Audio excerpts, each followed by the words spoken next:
And now, please welcome our distinguished faculty, who will be led by our new Executive Vice Chancellor and Provost, Claude Steele, who carries the Berkeley Mace, a symbol of authority. They will be followed by the official stage party. Ladies and gentlemen, the academic procession and the official party.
Now, please welcome Quinn Nagel,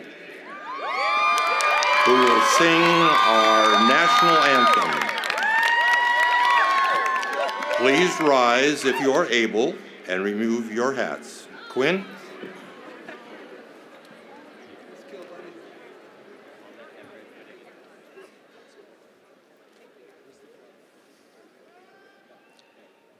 I'll say, can you see by the dawn's early light what so proudly we hailed at the twilight's last gleaming, whose broad stripes and bright stars through the perilous fight o'er the ramparts we watched were so gallantly streaming, and the rocket's red glare, the bomb bursting in air,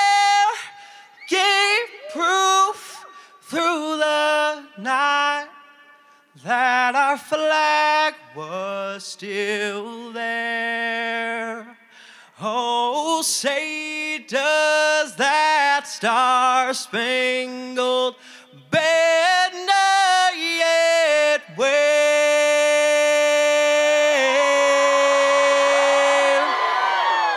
o'er the land of the free and the home of the brave.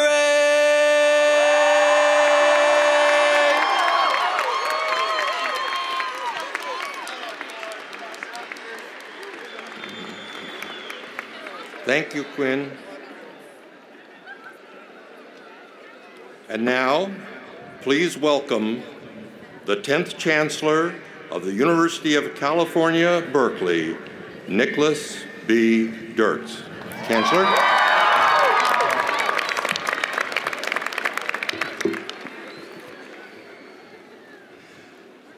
Graduates,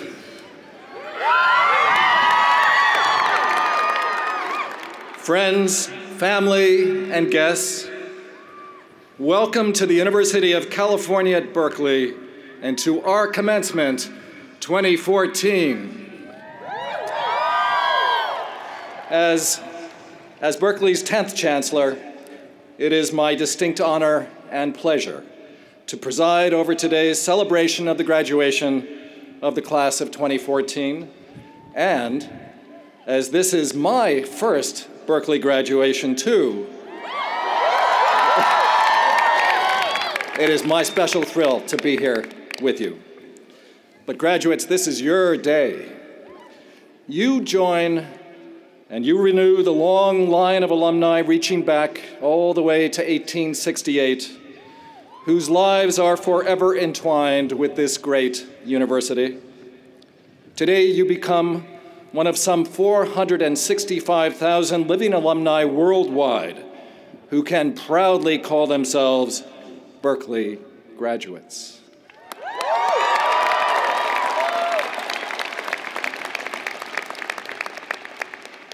Each of you, as members of this graduating class, are today experiencing the same joy, the same sense of accomplishment as those who have preceded you throughout Cal's proud history. Graduation is a treasured and indelible moment for students and for their loved ones. Everyone here has traveled a distinctive path to arrive at today's graduation. Some of you are the first in your families to graduate from college. Others are fourth-generation Cal graduates. Whether you have come to Berkeley from near or far, from one of our local Bay Area communities or from countries around the world, today's event has the same special significance for you all. The entire Cal community is proud of your achievements, but today, no one is prouder than those who have stood by you with their understanding, their love, and their support.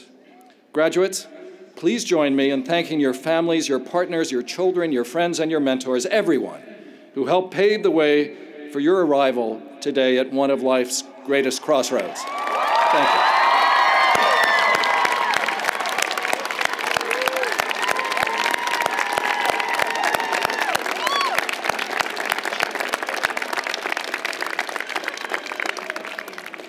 And please also join me in thanking the faculty, the administration, and the staff members, all those participating here today with us to make this such a joyful commencement ceremony.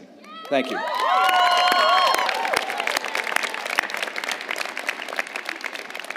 Graduates, commencement is a glorious ritual. It is a major milestone in each of your lives, and it recognizes the transforming experience of your time at Berkeley, in the company of our brilliant faculty, our dedicated staff, and your diverse and talented classmates. But when all is said and done, we gather today to celebrate your extraordinary accomplishments. Today, you reap a significant reward for all your toil, all your perseverance, including maybe even a few sleepless nights, maybe a bit of cramming in the library, and I've been told many, many hastily eaten meals of ramen noodles that are too numerous to count. But joking aside, and the struggle behind you, you have earned a degree from a university with academic excellence second to none.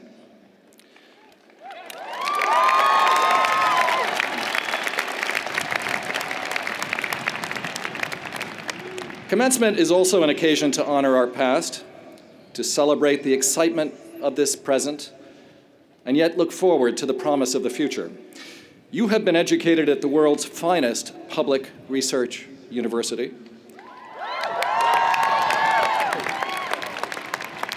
And I emphasize the word public not because it qualifies the preeminence of what is now your alma mater, and not to deny our increased reliance on private sources of revenue, but because Berkeley's public attributes, its public contributions, and its public ethos are at the core of who we are, what we stand for, and so much of what separates us from our private peers.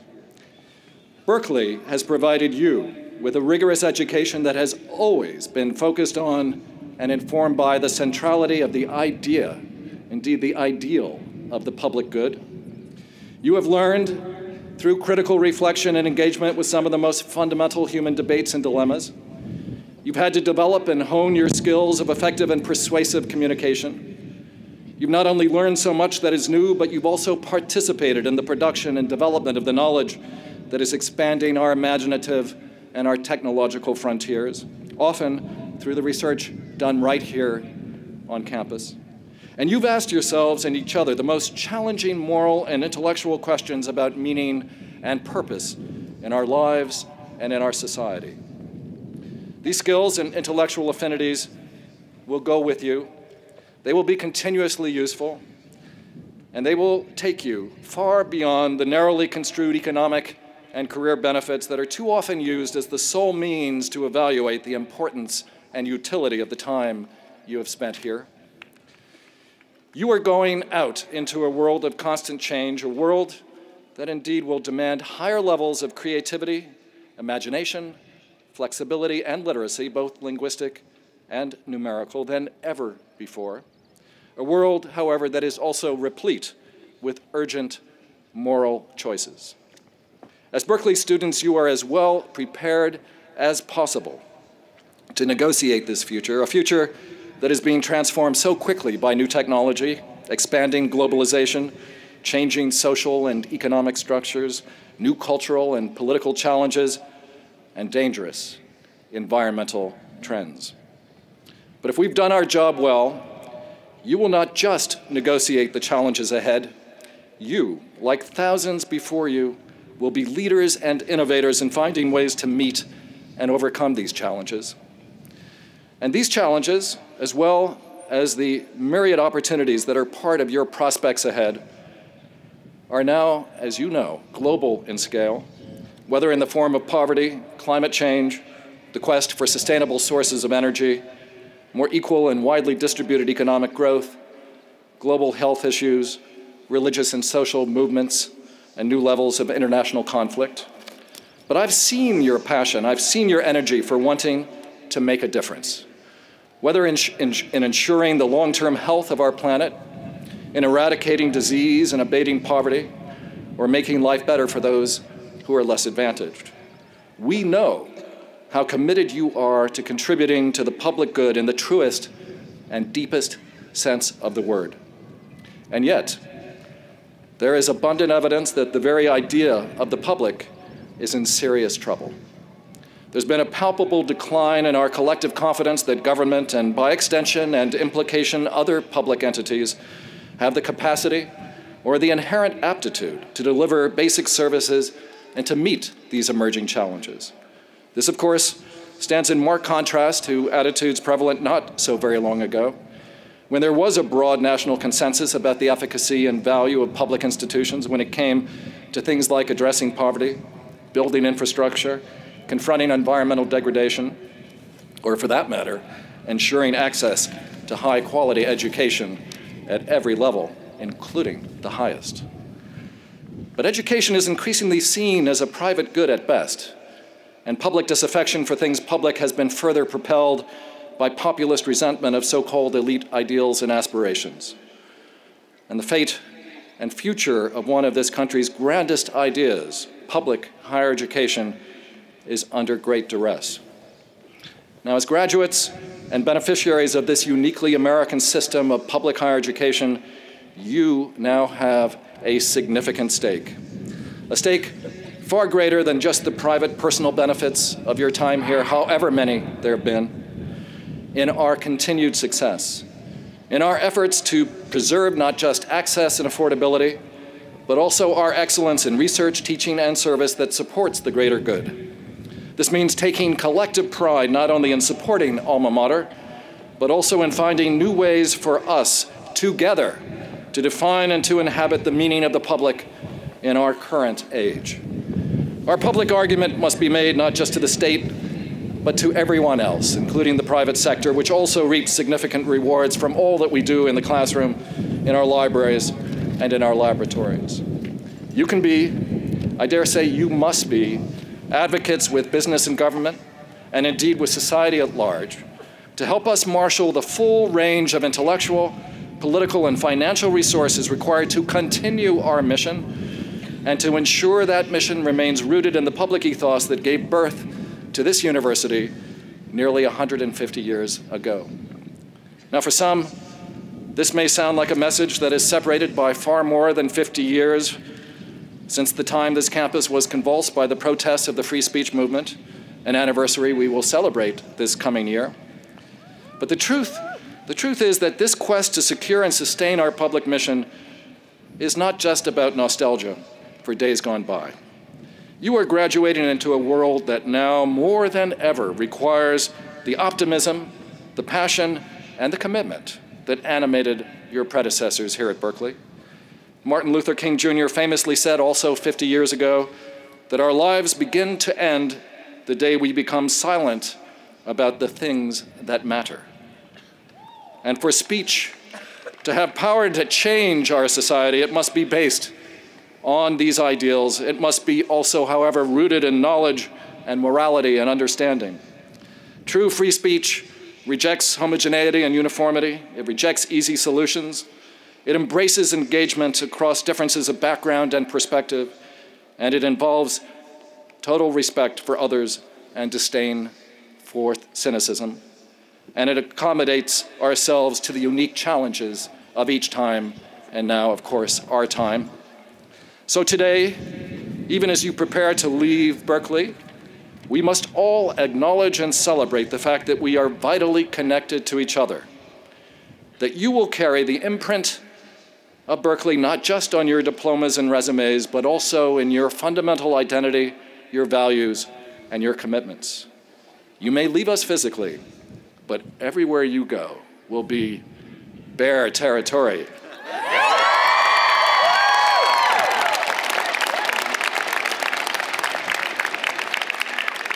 But with that enduring connection comes the most honorable of obligations. And this is an obligation to speak out on behalf of the intellectual and moral calling, not just of the ideals you take with you from our university, but of the very idea of public higher education.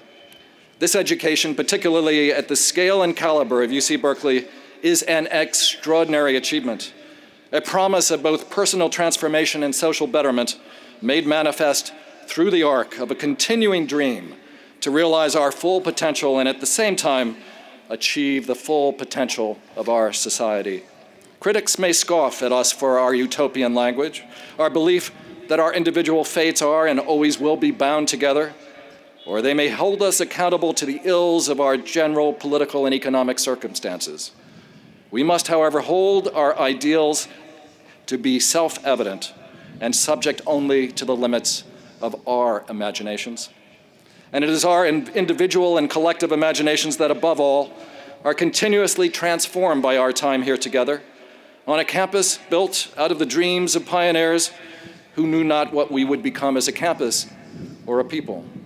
Looking back over our history, I cannot help but look forward to a future that will be brighter precisely because of you, because of your commitment to the ideals this institution still embodies. Graduates, This commencement marks a turning point. You cannot know where the future will take you, but as you go, know that we will be there with you, even as we hope and expect you will be there for us. You are now part of the greater Cal family, and we help sustain each other and this campus in order to ensure that the dream, the promise that is Berkeley, remains a reality for future alumni for generations to come. The education you've received here will serve you and our society well in the years to come. May your lives be richly rewarding and fulfilling. May you also enjoy much happiness. Congratulations and best of luck, class of 2014. Congratulations.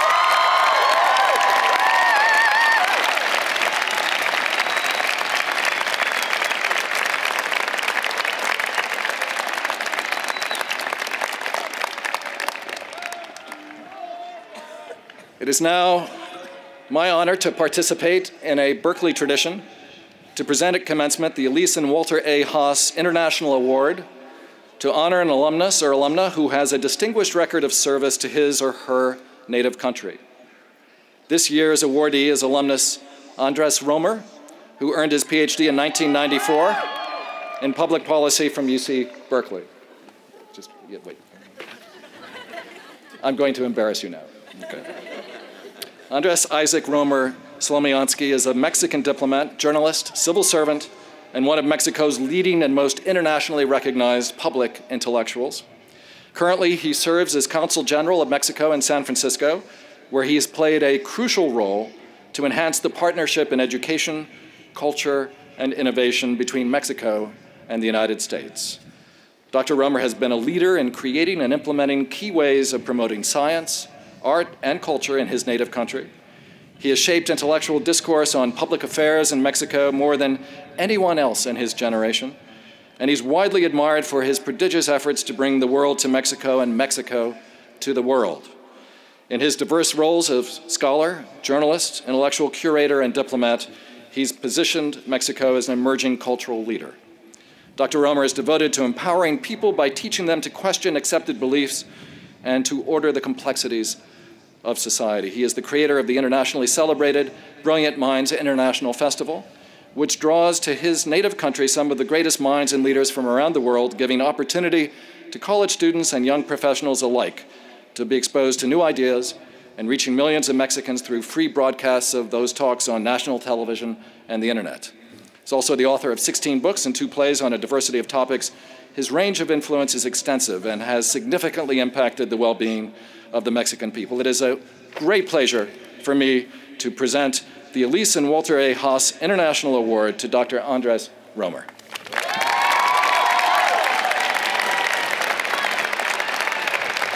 Thank you very much. So I'm going to just give this to you in the thing, and then I'm going to... There's a little check in here. Congratulations. Yeah. Congratulations, please.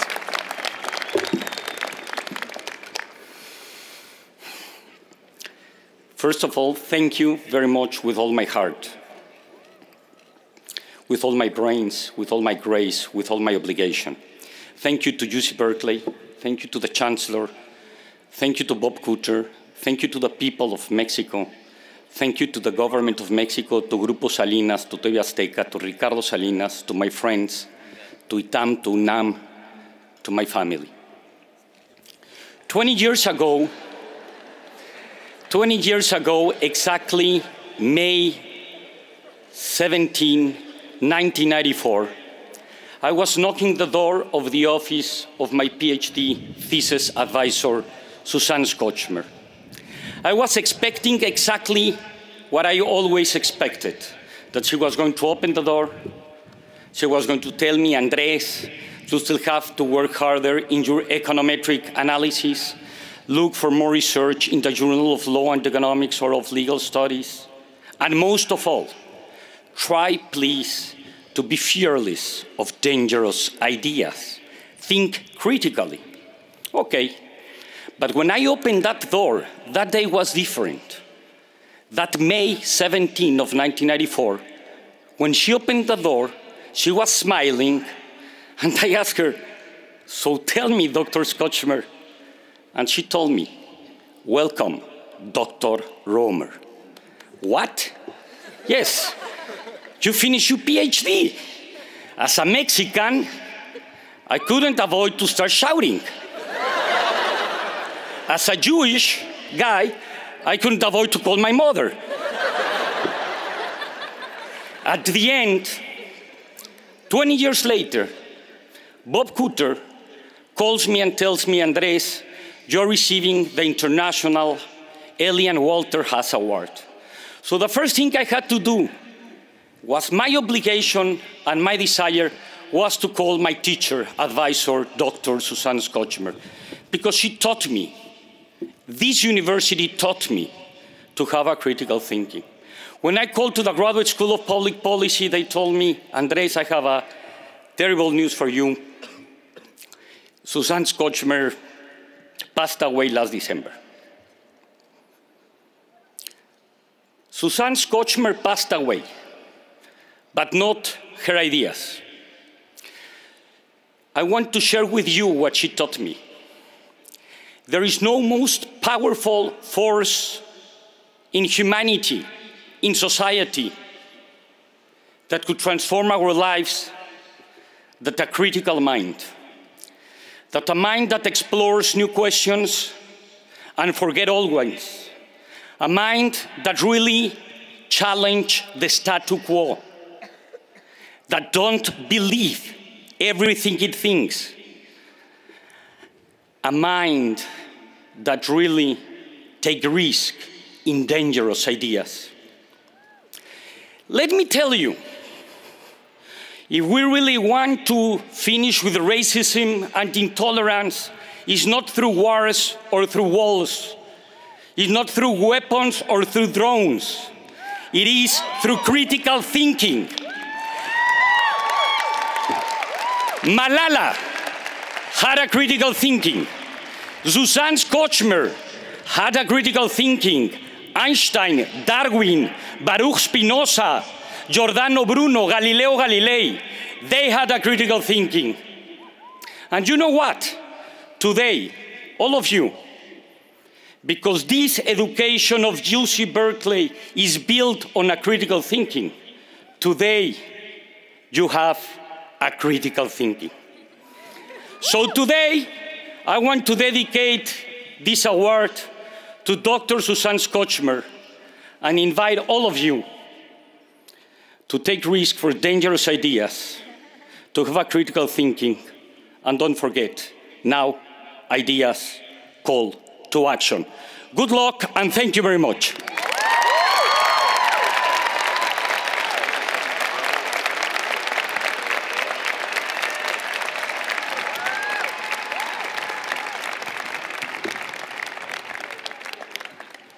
Each year, we honor our finest teachers by awarding them the Distinguished Teaching Award through a very rigorous competition.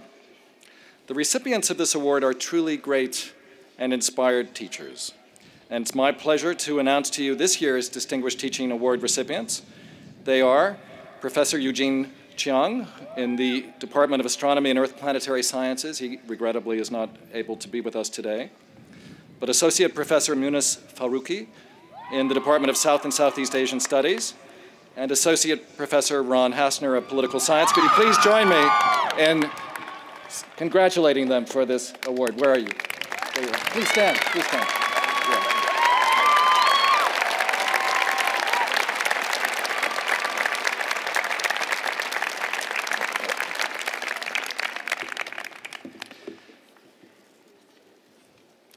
It also gives me great pleasure to acknowledge awards to some of our very many outstanding graduates.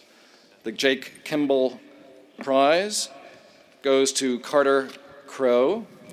The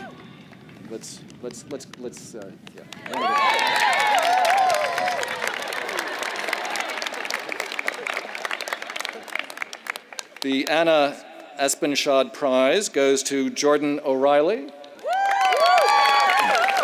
Congratulations. And the University Medal finalists are Kevin Kennedy, who's not able to be with us this morning, Brooke Leong, congratulations, Sara Mohammed,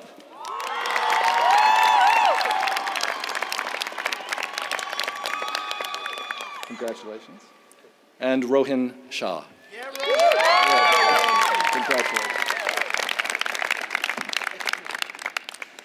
And it now gives me great pleasure to present the University Medal to the most distinguished graduating senior on the Berkeley campus, Rebecca Peters.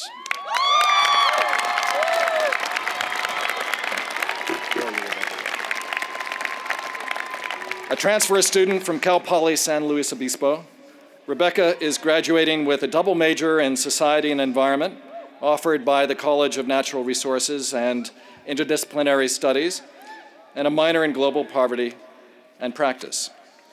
In addition to a near-perfect GPA of 3.98,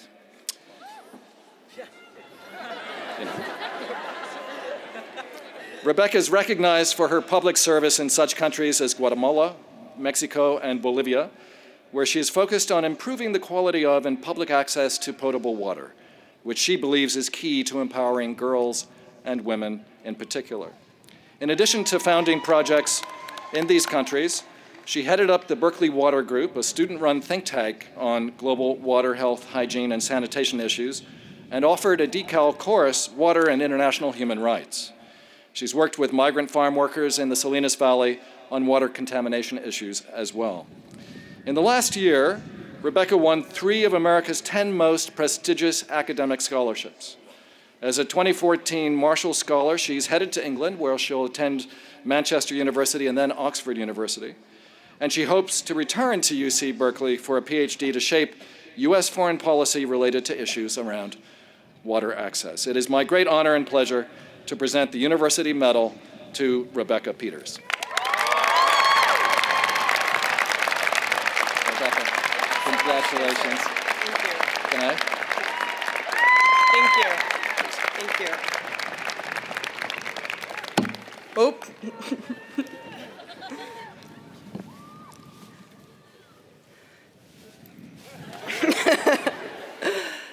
Today is about community. Today, each of us has the great privilege of graduating from the best public university in the world. Through our time at Berkeley, we've shared experiences. We celebrate when we beat Stanford. We forget that Berkeley time actually translates to 10 minutes late for everything in the elusive real world. And we have all already been hit up by the Alumni Association for money. But when I look across the stadium, I also know that we differ. I don't expect us all to agree on contemporary societal problems, but I do expect that we can look at the world and see problems that trouble us to our core. I do not know what you see, and it would be trite to specify every such problem. For me, it is the cognitive dissonance that comes with being mid-complaint about not being able to find a spot to study for finals in main stacks when I pass a hungry homeless person on Telegraph who looks about our age. Or it is the way we are all subject to a legacy of the systematic dismantling of the public character of this university that we hold so dearly. I may not see the world you see, but can we agree that a lack of access to education, economic inequality, and political disempowerment will not lead to meaningful human development? I'm about to ask you to reimagine community as a solution to these problems. To imagine community, perhaps we can start with our own. While I believe that being graduates from Berkeley is the best preparation for our next steps going forward, we must also recognize the immense privilege that comes with becoming graduates and members of this community. The spirit of the free speech movement firmly established the social conscience of Berkeley and bestowed us with a distinct institutional personality. For a long time, the goals of such grassroots activism was to inspire changes in public policy. Today, that public policy is under attack, and many solutions are being dismantled with no clear replacements and no political will at hand. Today marks the 60th anniversary of the Brown v. Board of Education decision.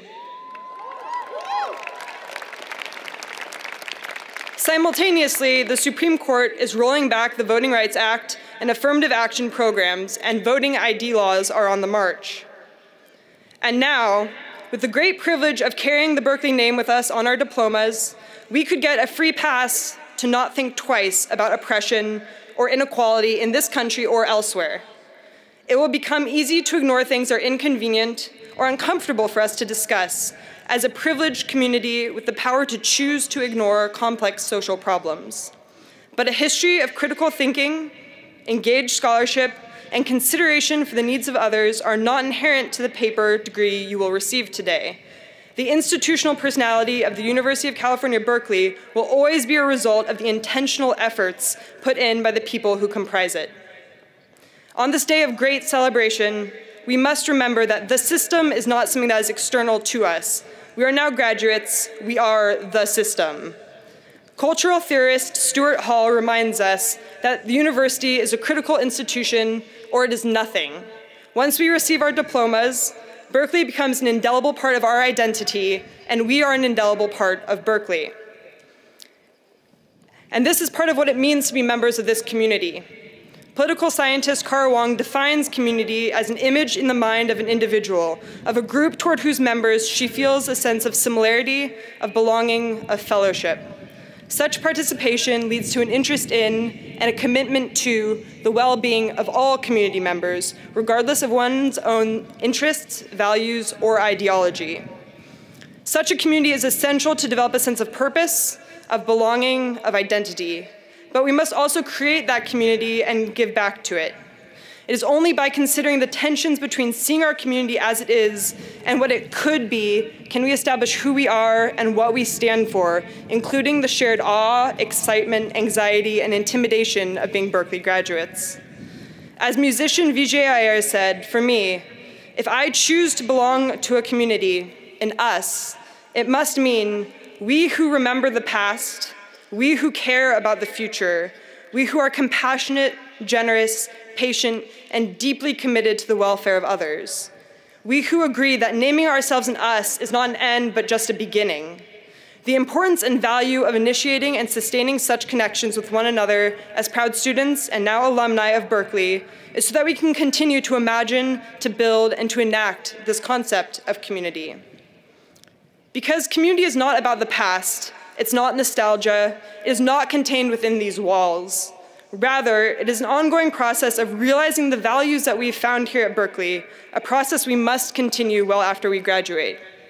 So as you begin to navigate the real world, whatever that may be, and find meanings in other forms of community, remember the sense of unity you found here. This is the sort of community that can only arise from common responsibility and a feeling of purpose that bears solidarity and nurturing practices of interdependency. I ask you that as we continue to consider our paths as graduates of Berkeley, that we are constantly mindful of the ways that we can bring those values into the communities that we construct and that we serve. Another world is possible. She's on her way. On a quiet day, I can hear her breathing. Indian poet and writer Arundhati Roy said that, but we must be the ones who make it true. I'm so deeply thankful for the opportunities afforded to me as a student at UC Berkeley, and I'm looking to the future with eyes that are humble and eager to confront the greatest challenges of our time. I feel so incredibly lucky to be a member of this graduating class of students with hope in their hearts, social change in their veins, and justice in their minds. To my peers, your creative brilliance, thoughtful innovations, and deep compassion are what make this university great. To our professors, advisors, and mentors, your tireless dedication to promoting our intellectual growth, to challenging our beliefs, and to committing to excellence in public education are what make this university great. To our parents, family, and friends, your unflagging support and paying our tuition is what makes this university great. And to the world, the class of 2014 is here. Thank you.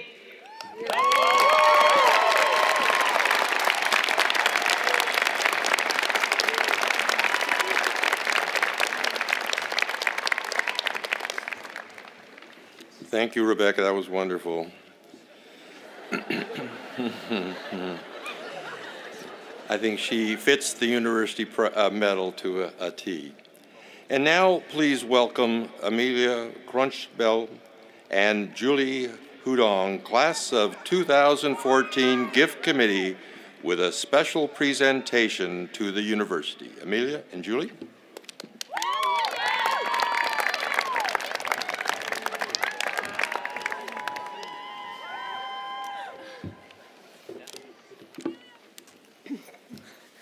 Good morning, faculty, family, friends, and members of the graduating class of 2014. We are proud to be up here representing our 2014 Senior Gift Campaign, and we congratulate you on your participation and commitment to maintaining Cal's excellence for future Golden Bears. The class of 1874 started this long-standing tradition with a gift of $48.10 for textbooks. This year, our class is given to a wide variety of departments, majors, and programs on campus, including the Cal Fund, which supports current and future undergraduates. Next year, a plaque will be installed on Dwindell Plaza to honor our senior class gift. Our plaque will always be there to remind the campus community of the senior class's dedication to helping future Cal students like past alumni have done for us. This year, 1,400 seniors were inspired to leave their legacy at Cal by making a contribution to the senior class gift. We, along with the rest of the Senior Gift Committee, have been honored to lead the 2014 campaign. This year, we had inspiring challenge matches to help motivate us during our campaign. The Cal Parents Board helped encourage participation in the campaign with their substantial matching gift that has added to our overall total. Additionally, with the Class of 2014 Challenge, all of our gifts will be matched one-to-one through the generous support of a group of Cal alumni. We would like to thank all of the seniors who have taken this opportunity to support the Cal experience.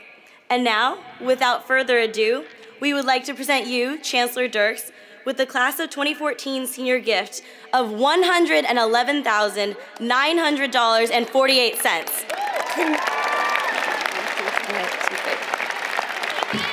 Congratulations, seniors, and go Bears!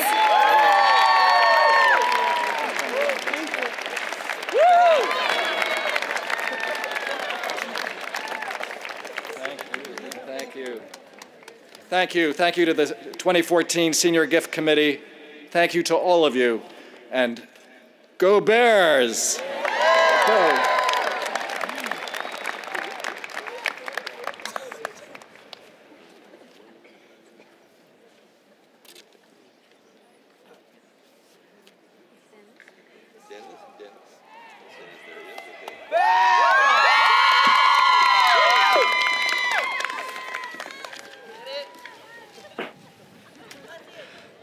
Good morning, class of 2014. My name is Dennis Shem, and I'm the Vice President of May Commencement. I'm happily graduating with dual degrees in psychology and molecular and cell biology, and I'm excited to introduce to you our keynote speaker. Nancy Pelosi is the Democratic leader of the U.S. House of Representatives for the 113th Congress. She has represented San Francisco, California's 12th district, since 1987, and from 2007 to 2011 was our nation's first women Speaker of the House.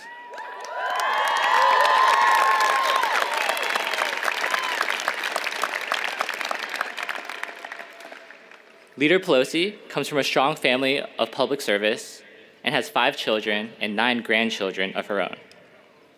In San Francisco, a vibrant city where every conceivable issue gets played out, Leader Pelosi headed the fight to preserve the Presidio and has led major local, national, and international efforts to provide better care for people living with HIV and AIDS. In Congress, she has worked to pass monumental legislation in job creation, health insurance reform, college aid, fair pay, and transparency in government.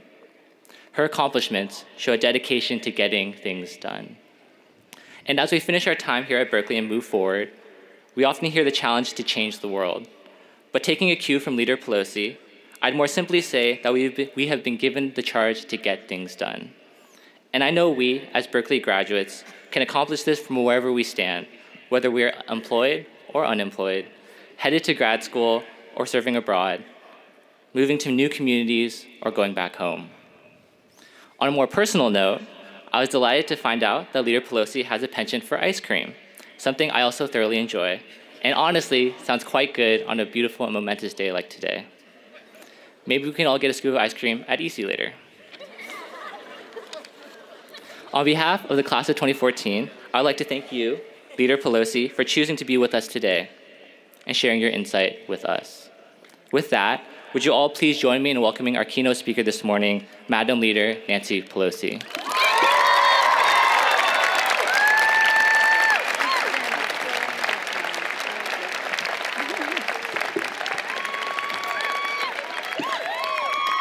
Good morning. Thank you, Dennis, for your kind introduction. Thank you for your leadership and the recognition you have received from the class of 2014. It's wonderful to meet so many students, graduates here today. Congratulations to Dennis. Congratulations to Hillary. Congratulations to Rebecca for her award that she received, to Quinn for his beautiful national anthem, to Kayla for how she's going to lead us in song later, to Julie and Amelia for leading the way with that beautiful gift, to all of the students who have recognition from their class, and to all of you. And thank you, Chancellor Dirks, for being a stalwart champion for students and for higher public education.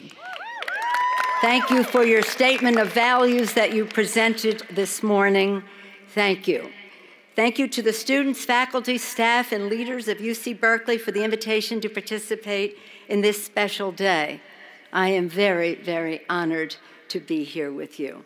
To the parents, grandparents, families, and friends of the graduates, your love and support, your hard work and sacrifice help make this day a reality. And as the Chancellor said, let's all give them our applause. It's time for a seventh inning stretch. You can stand up to applaud them. All right.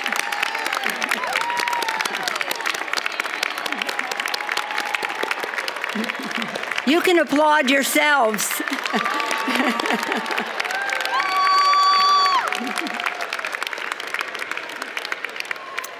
To the graduates, as has been said over and over and will continue to be, this is your day, your achievement, your success. Congratulations, Cal Berkeley, class of 2014. Hail to California.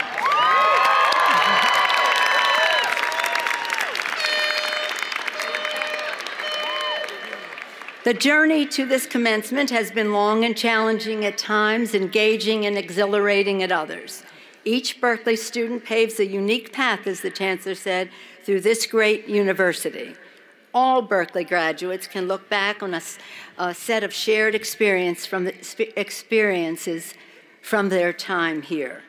From the Golden Bear Cafe to the big game, from Sather Gate to the Campanile, from late nights in the main stacks to tumbles down 4.10 hill.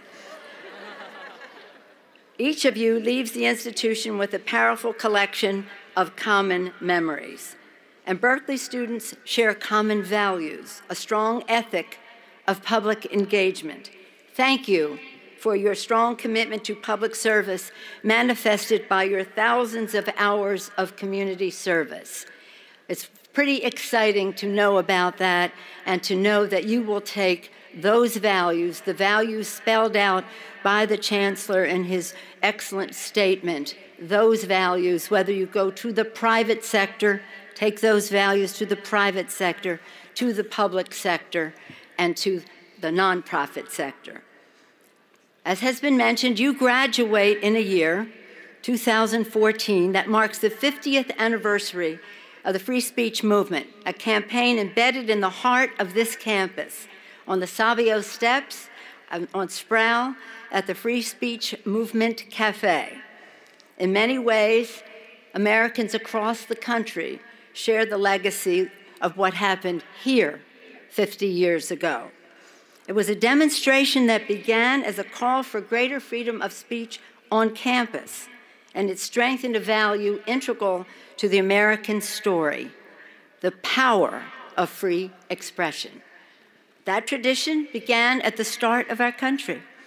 Imagine when our country was being formed, a message could only travel as fast as a ship could sail or horse could gallop or run. Communication and transportation were moved at the same speed.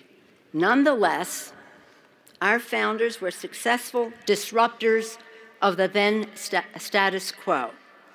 Being called a disruptor, in my view, is a very high compliment. You here in Berkeley are already disruptors in many ways. In 1964, Mario Savio and company were disruptors of the status quo, too. When he and his fellow activists occupied Sproul, their exercise of free speech could only travel as fast as television, radio, and newspapers. Think of your possibilities. Now it's all about you. What you can do with your freedom to speak out with the tools of our time, Instagram and YouTube, Facebook and Twitter. In fact, please raise your phone if you've tweeted or posted since you've come into the stadium today. You too, up there. Look around you. Think that at least one of you is going to create the next media platform that all of us will be using. That could be in the public sector, that could be in the private sector, could be in the nonprofit sector. All of it works together. With these new tools, wherever developed, every one of you has the power to make a tremendous, tremendous difference. With the ability to exchange ideas in real time, instantaneously. Just think of what you can accomplish, what progress, what change, how you can shape the future. And we do have some important challenges facing us. Rebecca and the Chancellor mentioned some of them, as did the distinguished Consul General in his remarks. Congratulations to you, Consul General. And congratulations to all of the faculty and students who were recognized with awards today. They understand our challenges. We face an economic system with growing income disparity. Our middle class, we all know, is the backbone of our democracy. We must keep it strong. Opportunity for all has always been the defining feature of our economic success. Yet, we have challenges. So let's be disruptors. Let's build ladders of opportunity and create good-paying jobs for anyone willing to work hard, play by the rules, take responsibility to succeed in achieving the American dream. Education is a critical rung in that ladder of opportunity. As has been mentioned, today is the 60th anniversary of Brown versus the Board of Education. Let us insist on quality education for all of America's children. We cannot settle for less. As we do so, let us unleash the power of women in our economy. As President Obama has said, when women succeed, America succeeds.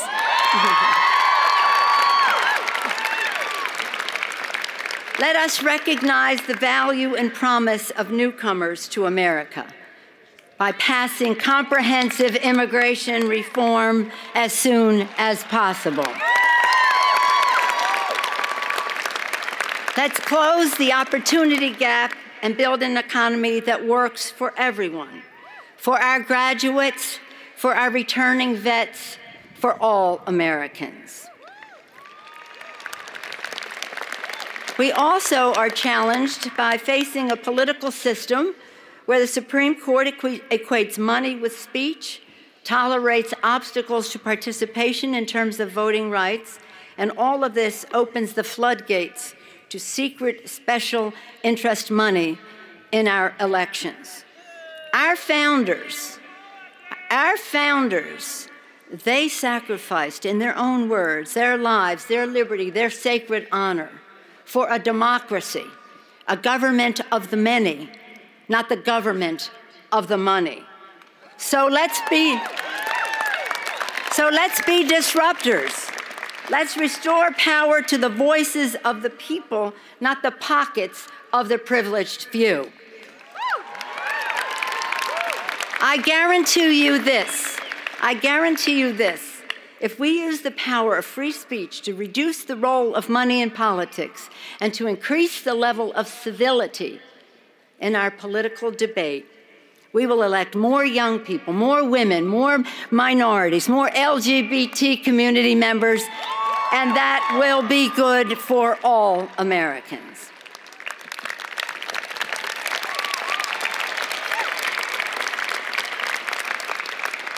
As has been mentioned, we live in a planet under siege, with cynics who deny science and reject the truth of climate change.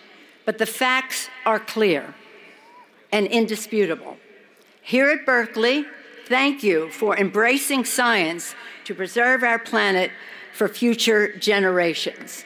We have important work to do. So let's be disruptors. Free speech, with all the new modes of communication, make it easier to be disruptors when necessary, to network as we communicate, to organize for change. It's not just the communicating, it's the organizing that springs from it. And that way we can address all of the challenges of our time. In this endeavor, graduates, you are not alone. You join peers across our country and in every corner of the world. In my travels, I've met young people ready and willing to speak out and disrupt for the sake of peace and the common good. They're already doing it. You're already doing it. Young people tell me wherever I go that, like you, like your generation, they want an end to conflict, whether it's the savagery of war abroad or gun violence here at home. And you are not waiting for leaders to act. You are taking matters into your own hands, you disruptors, you are. You are engaged in your own dialogues and implementing your own solutions, using the power of social networking and social media to spread the message, to organize. You are shaping the path to the future, a future of peace and prosperity and progress for all. Young America, you are in the lead in disrupting the status quo. In doing so, you are pursuing a well-worn course of American history, while at the same time, again, blazing a path of your own. In this, well, not this remodeled, but in this Memorial Stadium, in 1962, on Charter Day, President John F. Kennedy stated this. He said, "Nothing is more stirring than the recognition of great public purpose. Every great age is marked by innovation," he said, "and daring, by the ability to meet unprecedented problems with intelligent solutions." Sounds like our Chancellor. As you leave the stadium today, as Berkeley graduates, that must be your aim and your mission, to use innovation, to use your daring spirit, to resolve conflict, to seek and find intelligent solutions, to have the courage to be disruptors. Remember this, with the knowledge, the intellectual greatness gained here, you can do anything you set out to do.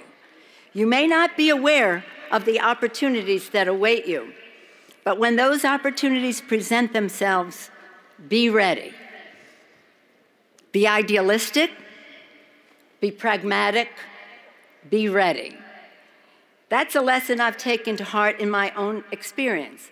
Although, as my generation, we were inspired by President Kennedy, I had no idea that one day I would go from the kitchen to the Congress, from being a homemaker to being the Speaker of the House, the first woman Speaker of the House.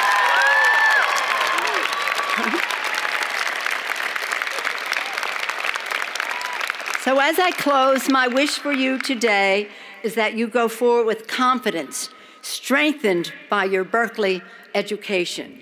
My wish is that you know your power to light the future with your ideals, your optimism, your courage. My wish is that you will be disruptors when necessary and that you enjoy every single moment of it. I have faith in the future because of America's young people, because of you. Thank you, Berkeley class of 2014, for giving us all hope. Congratulations to you and your families and to Cal Berkeley. Enjoy this day. Go Bears. Hail to California. May God bless you, your families, our men and women in uniform. May God bless America. Thank you for enabling me to be part of your day. Thank you.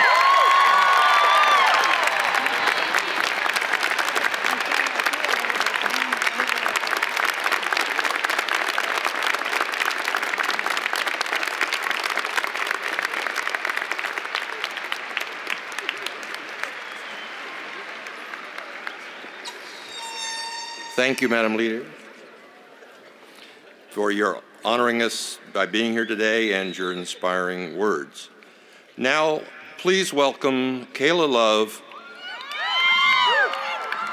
who will perform an original song written by Kayla herself titled Senior Anthem.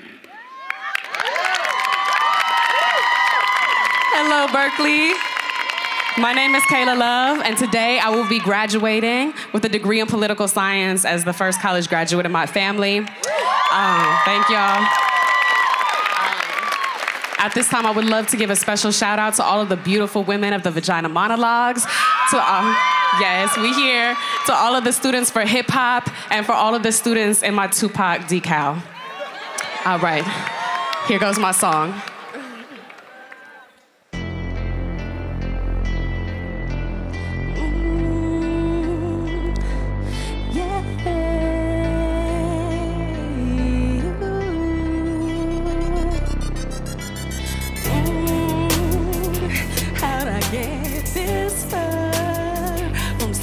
In my car, take a look at me now, standing in my cap and gown. I'm sick of writing papers, I'm trying to get some paper. I got this piece of paper, certifies my major, says I'm educated, is authenticated by this University of California, Berkeley. Sick of writing papers, I'm trying to get some paper. Got this piece of paper that certifies my major, says I'm educated, is authenticated by this University of California, Berkeley. When I got to Cal, I just didn't know what it would do to me. Never did I imagine all of these opportunities. Had to hustle hard to get this education. This for those like me that be that first generation. Students that do it, we took the dream and pursued it at the end of each semester. I'm struggling for my units, now I pray to God that I can just get a job. So thank you to the donors who paid for my diploma. It's all cause you believed in me. I hope I make you proud with my degree. Maybe one day I can be free from pain and poverty that struck my family and broke the heart in me. I'm breaking cycles. This is for my brother Michael. I'm sick of writing papers, I'm trying to get some paper. I got this piece of paper, certifies my major, says I'm educated, is authenticated by this University of California. I'm sick of writing papers, I'm trying to get some paper. I got this piece of paper, certifies my major, says I'm educated, is authenticated by this University of California. UCB, one of the best in the world. Never thought I'd make it here as an elementary girl. Not gonna lie, I was so scared. The first time I ever tried to log into the band, I don't know nothing about classes or where telegraph is. I was just trying to get past it, working full time. I was trying to get past it, working full time, trying to get past it. Would you understand the place that I come from? I'm from the Bay, so you know that I go dumb. It wasn't really cool for me to be smart, going against everything written in the charts. Getting a degree in liberal arts, started to realize that it was more than just smarts. It's challenging and balancing all my different parts. Got a lot of knowledge, but I gained a lot of heart. This is for my teachers, a leader, that is why we need you. You who plants the seed inside, and you changed my life. And that is why I'm standing here after these long 5 years, saying bye to all my peers, moving on to our careers. I wish you all the greatest, whatever your next phase is. We finally graduated. Yeah.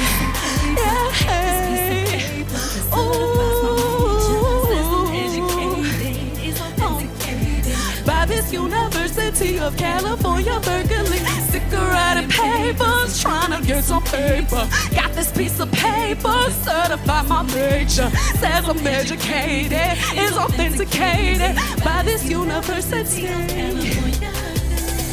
Berkeley, yeah, that I'm saying, yeah, that I mean. We're the class of 2014, yes, we made it. Graduated from the greatest.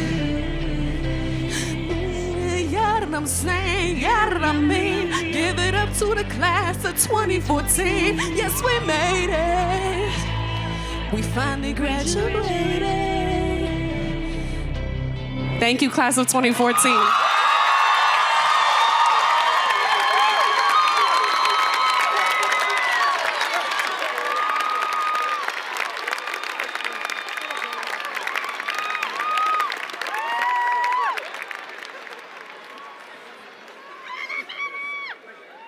Thank you, Kayla. And now, it is my great pleasure to introduce our Executive Vice Chancellor and Provost, Claude Steele, who will introduce the Deans of the University for congratulatory remarks. Provost Steele.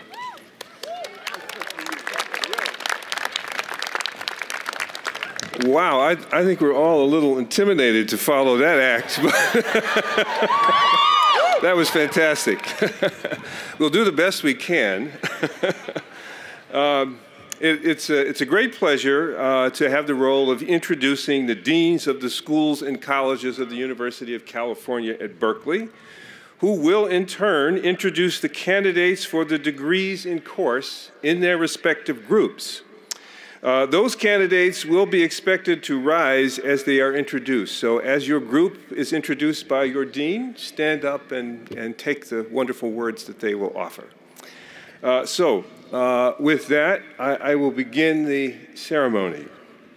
Mr. Chancellor, it is my pleasure to present Doug Clark, Dean of the College of Chemistry.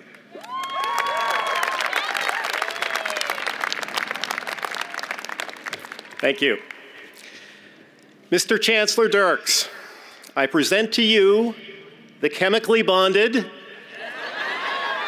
pH-adjusted, energetically balanced, and thermodynamically favored members of the College of Chemistry, class of 2014.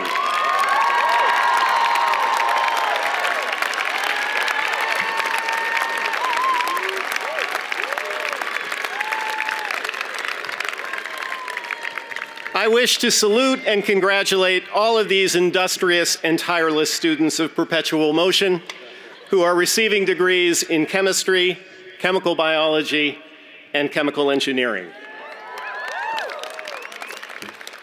They have studied and mastered the elements from berkelium to seaborgium, balanced chemical equations while conserving mass and energy, and spent countless hours reacting, measuring, and analyzing in the laboratories that have served as the proving grounds to numerous Nobel laureates.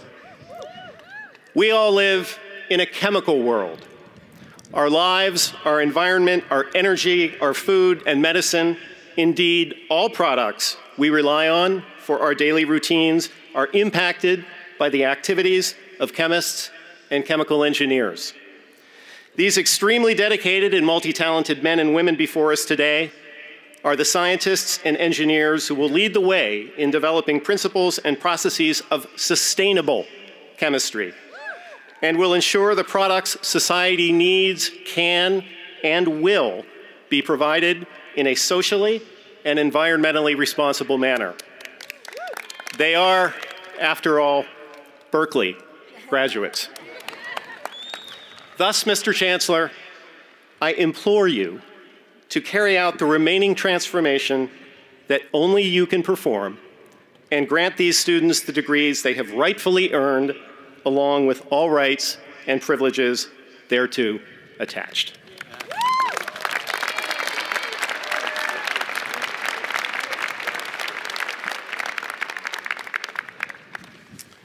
Mr. Chancellor, now it is my pleasure to present Jennifer Walsh, Dean of Environmental Design.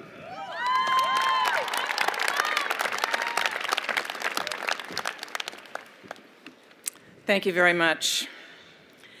Chancellor Dirks, I present to you the capable, critical, creative, and courageous candidates from the College of Environmental Design, class of 2014.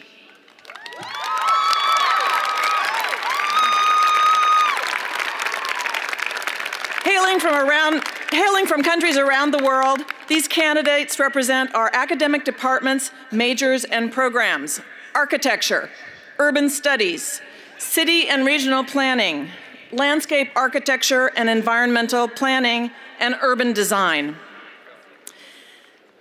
These graduates are the next generation of built environment professionals that, by virtue of their Berkeley education, are uniquely prepared to plan and design cities that are beautiful, fair, vibrant, and sustainable.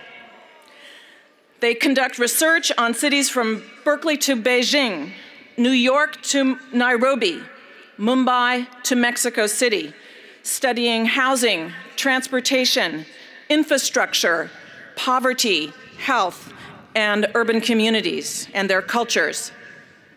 They design energy-efficient buildings, water-saving green infrastructure, and climate action plans. And by envisioning bold new architectures of the future, they make our hearts soar with their acts of sheer imagination. They work collaboratively and across all sectors of society to promote values of participation and social justice that lie at the core, at the very bedrock, of the College of Environmental Design and UC Berkeley. Now, Mr. Chancellor, I respectfully ask that you grant these extraordinarily talented, passionate, and committed students who have met the demanding requirements of our curriculum the degrees that each of them so meritoriously earned, along with all the rights and privileges thereto attached.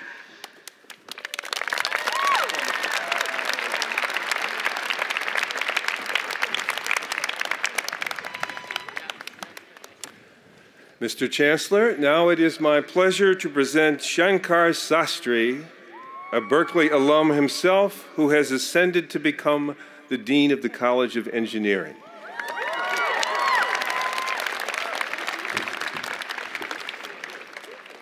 Chancellor Dirks, it's my great pleasure to present to you the candidates from the College of Engineering, class of 2014.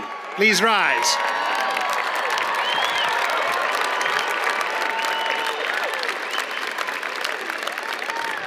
Please stay up. Berkeley engineers are the original change agents. They've mastered the disciplines that study change at the most fundamental level, from the natural and social sciences and humanities to technology, innovation, and entrepreneurship. But our engineers are unique in their ability to look at a problem and design solutions that change people's lives for the better. They're creating groundbreaking new knowledge and launching new startups. They're innovating new solutions to the hardest problems confronting society. They're bringing the wireless revolution to most of the planet's 7 billion people, cost-effective healthcare solutions, clean energy solutions, and neurotechnologies for all. They're making the world a better place by bringing low-cost energy and safe drinking water to communities in the developing world. They're serving society by inspiring and mentoring young minds in our local middle schools and high schools to pursue careers in technology and science. So, Chancellor Dirks, before you today stand the dynamic, entrepreneurial, and on this proud day, the transformational members of the class of 2014 from Berkeley Engineering. These candidates have successfully completed the rigorous requirements prescribed by the faculty of the College of Engineering for the bachelor's, master's, and doctoral degrees. I request you, Chancellor Dirks, to grant these graduates the degrees they have so rightfully earned so that they may go forth and change the world.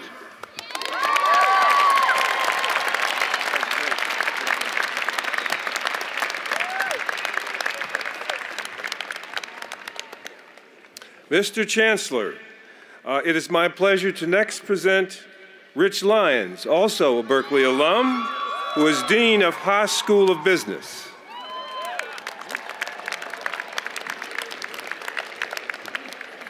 Chancellor Dirks, proud families and friends, let me present to you the strongest graduating class the Haas School has ever produced.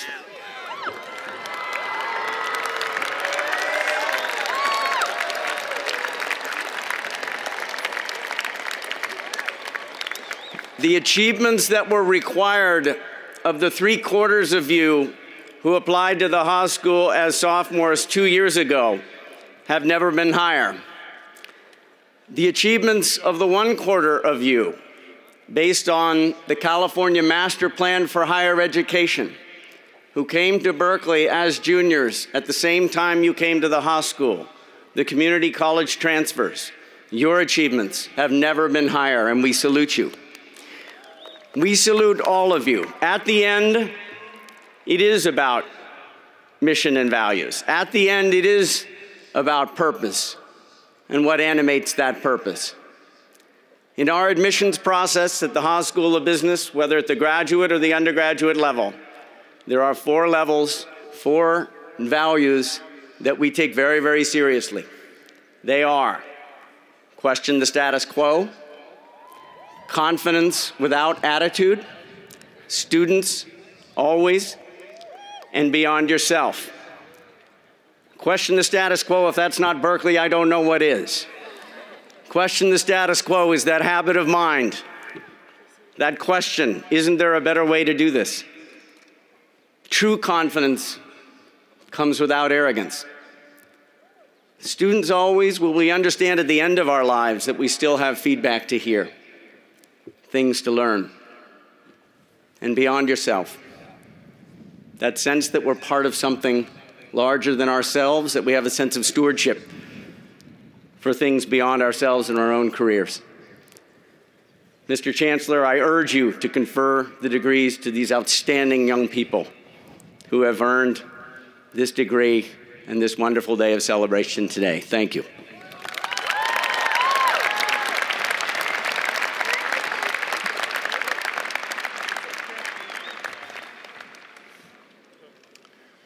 And now, Mr. Chancellor, it is my pleasure to present Anthony Cascardi, Dean of the Arts and Humanities.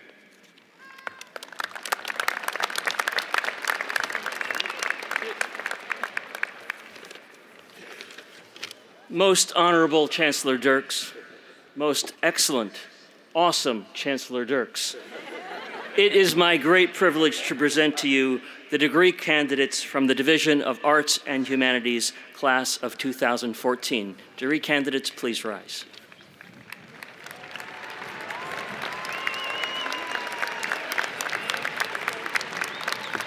These students have distinguished themselves literarily, philosophically, musically, rhetorically, filmically, theatrically, historico-critically, art historically, classically, neoclassically, multilingually, constructively, and indeed even deconstructively.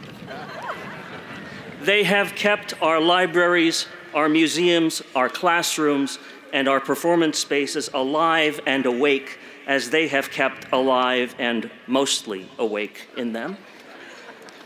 Today, we recognize their accomplishments in pursuit of the degrees of Bachelor's of Arts, Master of Arts, and Doctor of Philosophy.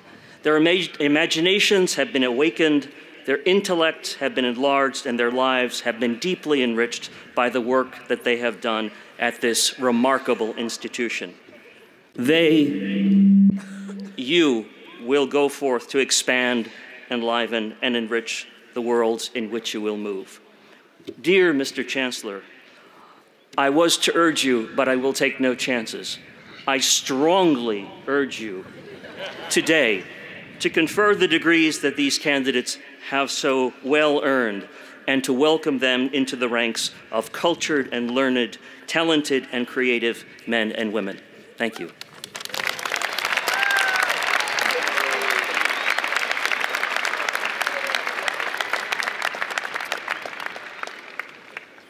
Mr. Chancellor, it is now my pleasure to present G. Stephen Martin, Dean of Biological Sciences.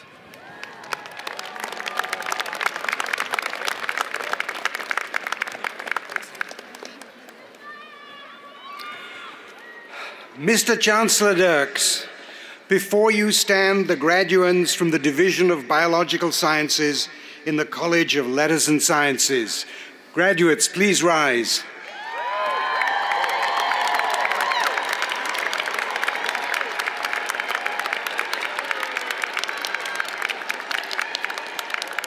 So, these talented students have been studying the mysteries of life on our planet. They have learned how we evolved from a dank Precambrian slime. They have studied how our genes determine whether we have green eyes and are jealous. And they have thought about what happens in your brain when you think about what happens in your brain. They have studied fields that move so rapidly that everything they learned as freshmen was false by the time they were seniors. They have slept and occasionally snored through innumerable lectures, read incomprehensible research papers, done experiments that never worked, and gotten lost on rainy field trips. They have sat up all night with their laptops in the Free Speech Cafe, looking blearily at the picture of Mario Savio standing on top of the police car. And now they're going to leave these ivy-covered professors to do good, to heal the sick, to make new wonder drugs, to save the planet, to feed the world, and to continue to investigate the mysteries of life on this planet. And so, Mr. Chancellor, given these achievements and these lofty goals, I ask you to grant these talented and accomplished students the degrees that they so richly deserve, along with the unparalleled and incomparable rights and privileges thereto attached. Thank you.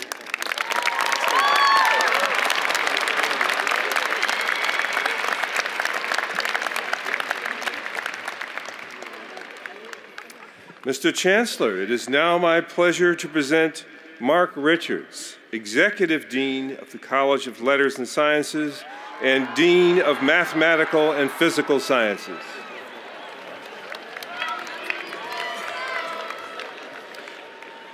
Dear Chancellor Dirks, I am pleased to present to you the class of 2014, a class of truly beautiful minds from the Division of Mathematical and Physical Sciences in the College of Letters and Science. Will you please stand, my new colleagues?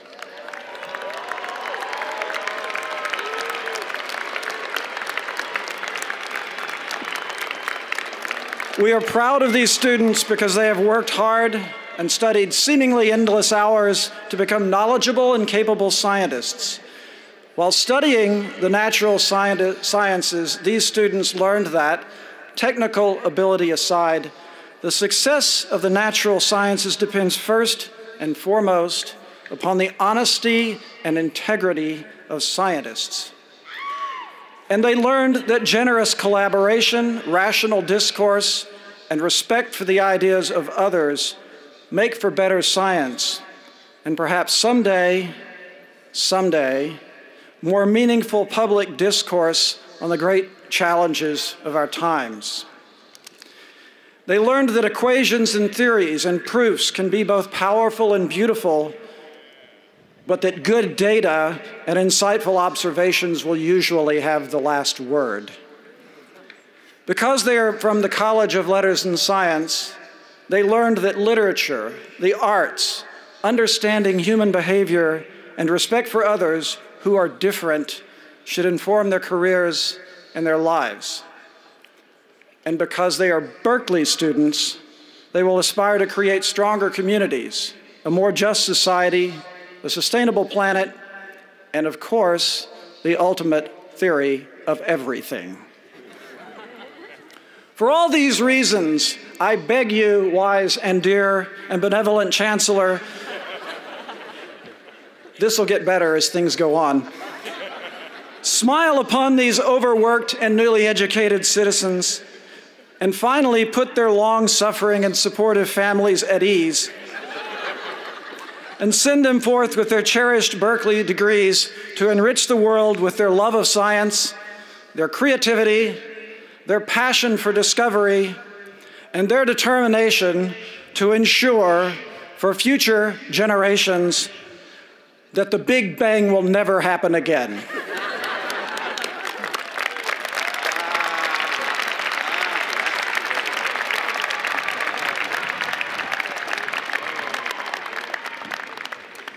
Mr. Chancellor, it is now my pleasure to present Carla Hess, Dean of Social Sciences.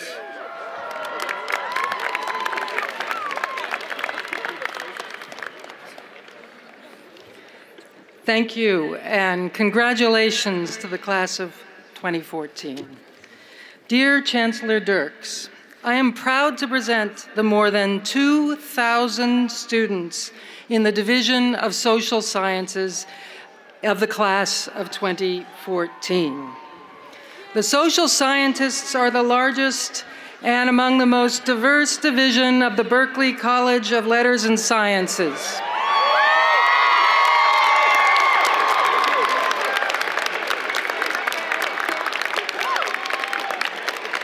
They make up almost 1/3 of this entire UC Berkeley 2014 graduating class. As social scientists, they understand the power of numbers, and they also understand the power of the voices of many. They come from the departments of African American Studies, of Anthropology, Demography, Gender and Women's Studies, Geography, Economics, Ethnic Studies, History, Linguistics, Political Science. I think we win the prize for the coolest today. Psychology and sociology. They have shown leadership in organizations across our campus. They've shown leadership on the playing fields of the campus. They've shown leadership in our communities, in Sacramento, in Washington, D.C., and on every continent. Through their studies and their commitment to service, they have met and they will continue to meet the most compelling challenges of our times, because the most compelling challenges of our times are not simply technological challenges. They are social challenges. From climate change and human migration to social diversity, inequality, and behavioral change right at home and in ourselves. I ask you I will even implore you, Mr. Chancellor, to grant these remarkable, change-making, difference-making students in the social sciences the degrees that they have so richly earned, along with all the rights and privileges thereto attached. Congratulations and go Bears.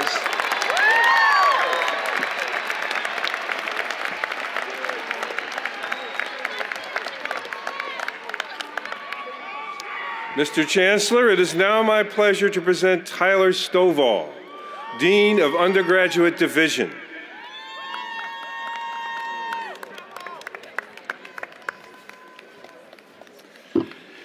Dear Chancellor Dirks, it is my great pleasure to recognize and present for your approval the graduates of the Undergraduate Division, Undergraduate Interdisciplinary Studies and International Area Studies of the class of 2014. Would you please rise?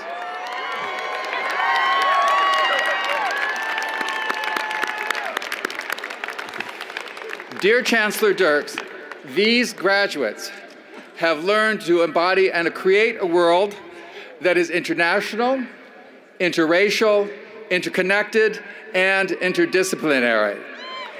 They have made it their task during their years at Berkeley to explore and challenge boundaries of all types: intellectual, disciplinary, racial, political, social, and cultural. In doing so, they have traveled throughout communities throughout the United States and throughout the world, ranging from India, Israel, Palestine, Latin America, and many European countries. Throughout this journey, dear Chancellor Dirks, they have never forgotten the words that I pronounced at the beginning of their freshman year in LNS 1, think outside the box. Dear Chancellor Dirks, it is therefore my pleasure to present this class to you and to humbly beg, beseech, and implore you that you recognize them as graduates of the 2014 class of UC Berkeley with all the rights and privileges attached thereto, and that you release them into the humble and loving arms of our development office. Thank you.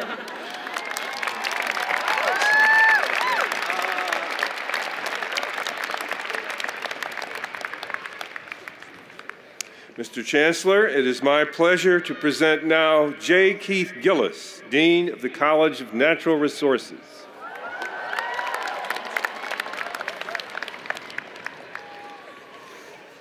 Chancellor Dirks, I present the members of the College of Natural Resources class of 2014. Please stand.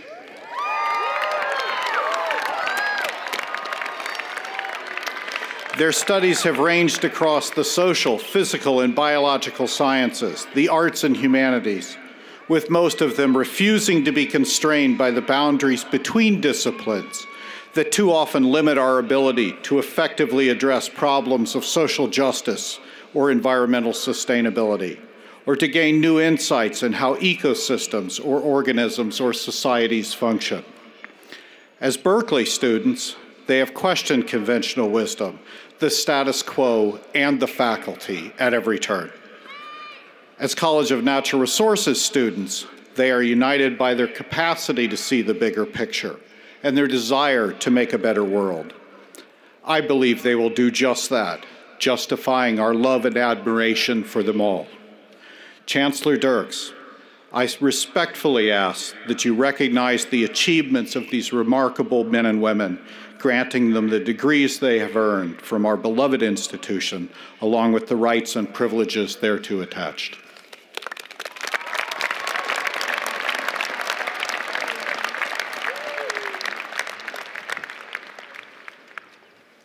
Mr. Chancellor, it is my pleasure to present Stefano Bartozzi, Dean of the School of Public Health.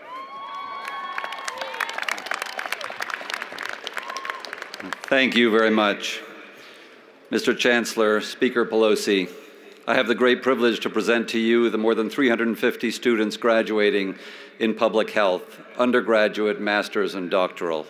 Please rise.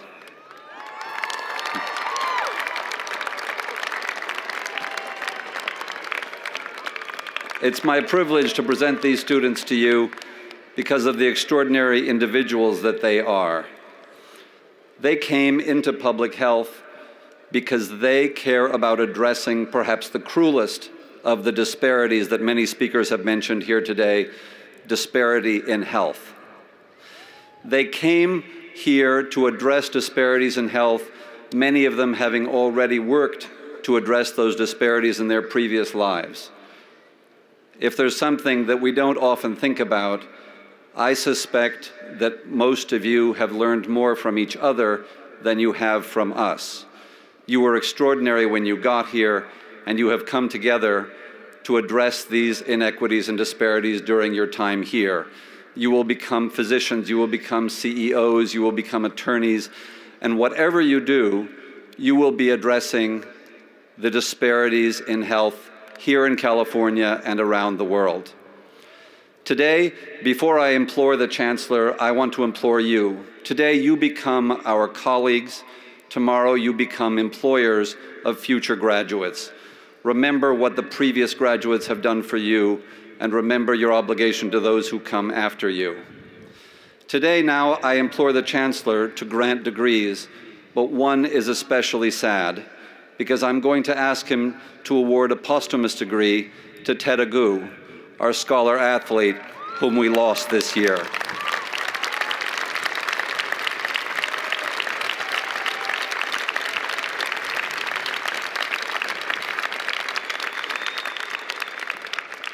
For all the rest of you, I implore the Chancellor to give you the degrees you've so rightly deserved. Go Bears!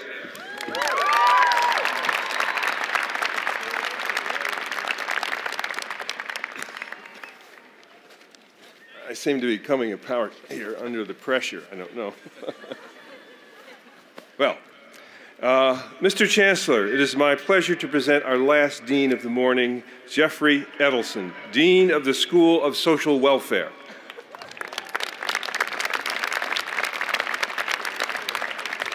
We are last but not least. Madam Leader, I want to thank you for your work on violence against women across the United States and around the world.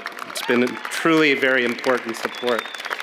Chancellor Dirks, 50 years ago, President Johnson initiated a war on poverty, and as many have mentioned, students at this university launched the free speech movement. Today, our university is a center of free and open speech. But sadly, Americans still experience tremendous social and economic inequality on a daily basis. The war on poverty and inequality continues and must be won. I ask the few of you from the School of Social Welfare who are here, in 1 hour, 200 of our bachelor's, master's, and PhD students will gather, but those of you who are here, please stand. There are a few of you, yep, thank you.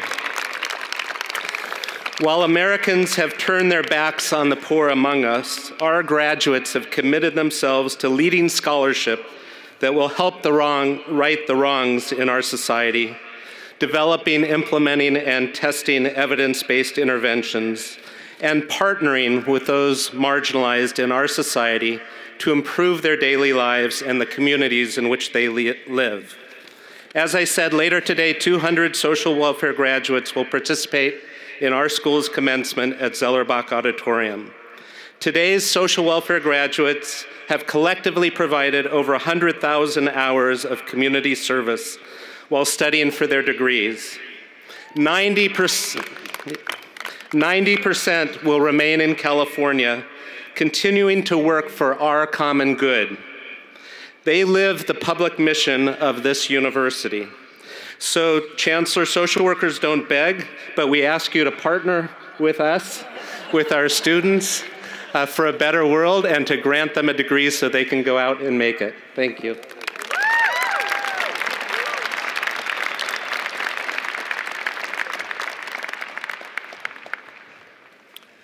And now will all candidates for degrees in course please rise.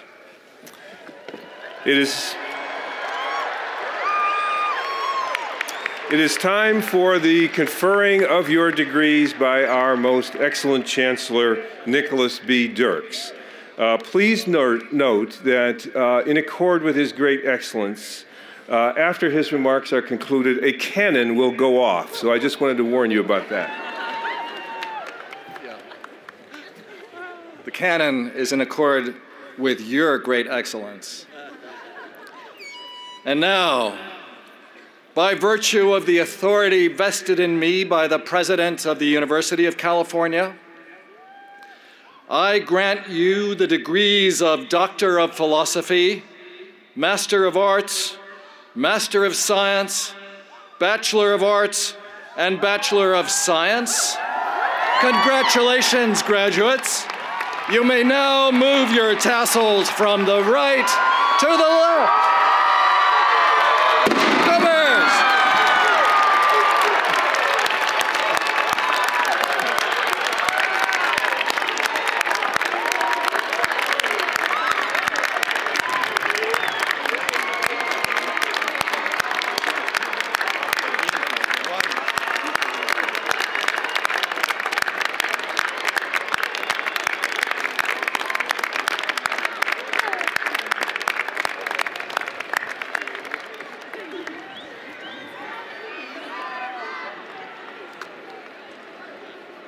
Please welcome Hillary Lay, President of the Senior Class Council of 2014, for the closing remarks.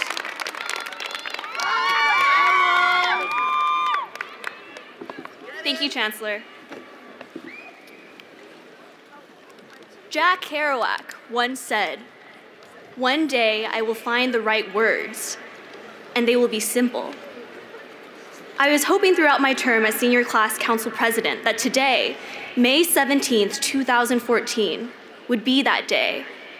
That as I stood here in front of all of you, I would have the right words to sum up my experience and that of all my peers sitting here right before me. But if this university has taught me one thing, it's that things don't come quite so easily.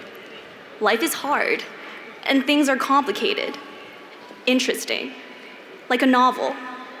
There's all the thoughts that you put into crafting the story, all the thoughts that you aren't conscious of that go into crafting the story. There's the subtext people read in between the lines, whether or not you intend it. Connotations, misinterpretation, plot twists, high points, low points, and with all the details of our stories, mine, yours, and ours, we could fill up this field, California Memorial Stadium, with paperbacks stacked to the sky, layer upon layer of meaning, sheets inked with experience. And even then, I think, we wouldn't be able to convey the immensity and intricacy of all that we've experienced here as undergraduates. It's complicated. So as good Berkeley students faced with an immense task, let's decompose this thing, break it down into its component parts. I'll speak for myself. There's the support of the family and friends who've made it out today, especially my parents, who have driven up my apartment keys from San Jose more times than I will publicly admit. There are all my friends from the fall program for freshmen, who held Poli-Sci 2 study parties in the Foothill dorms, dreaming of what it would have been like to take the course on campus. There are my fellow business majors and cohort leaders, with whom I've spent long nights at Blue Door Cafe, cursing at Excel spreadsheets, and even longer nights gallivanting along College Avenue, wondering if life would ever be like this again after we've left college. There's the GSIs who bring cheap candy to an 8 a.m. section to get you pumped up for accounting. There are the professors who recite poems by heart and sing the Beatles, the professors who improvise and teach you it's okay to take risks and fail. There's Memorial Glade, scattered with sunbathers, Quidditch players, people squinting at their laptops. There's that really embarrassing echo in the North Reading Room of Doe when you drop your water bottle. There's the pained flipping of pages through Ulysses, couched in Morrison. There's late nights in Morrison, excuse me. There's late nights in main stacks in dungeon-like conditions that teach you how to sneak in Thai basil past the night monitor. There's Sather Gate, overlooking a cappella performances, unwanted flyers, visitors, and us. There's a reliably photogenic Campanile, tolling Disney tunes if you can catch it. There's the entire city of Berkeley, awesome food, quaint cafes. There's the amazing view of the bay from Grizzly Peak at night. There are the people that mean more to me than I could possibly express, like the Californians, the senior class council sitting right here, and the most marvelous vice president I could ever hope for. There are 1,000,001 other details in this experience. 1,000,001 other details that make up the novel, story. So how do all of these 1,000,001 components sum up to one overarching message? How do I sum up all of this?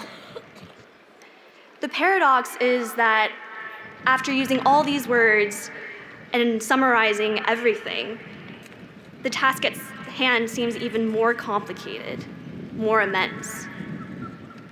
Yet in true Cal spirit, we carry on. So until that fateful day when I can find the right words to sum up this experience, I have a couple that I think just might suffice, just might begin to explain what the University of California, Berkeley has meant to me, and I hope to all of you. It's a feeling we have towards this place, a sentiment I think that we can all give back. To put it simply, thank you. Congratulations, class of 2014, and go Bears.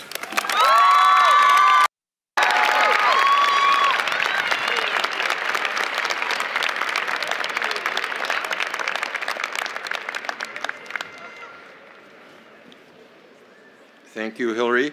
And now we'll have the Golden Overtones and the Men's Octet leading us in singing Hail to California.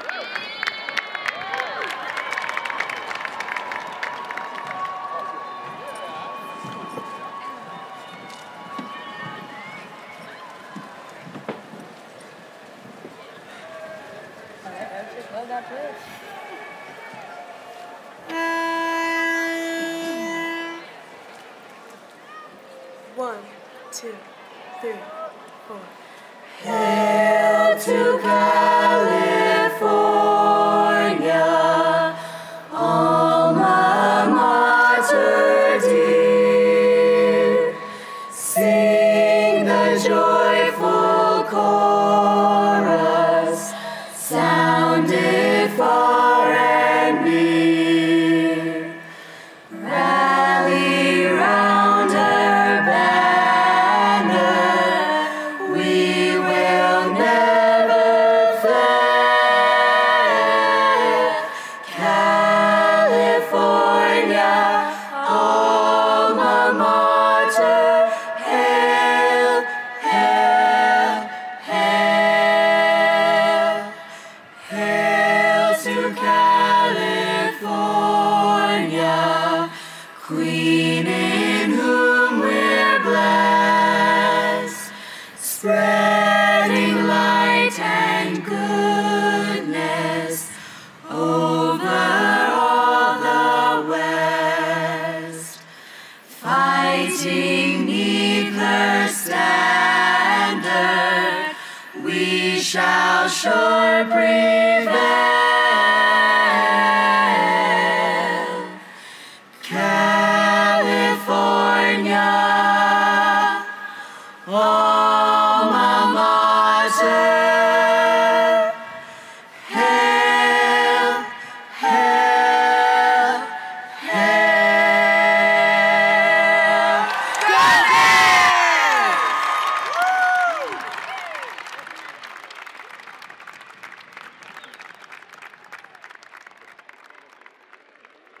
Thank you so much. Thank you. That's great.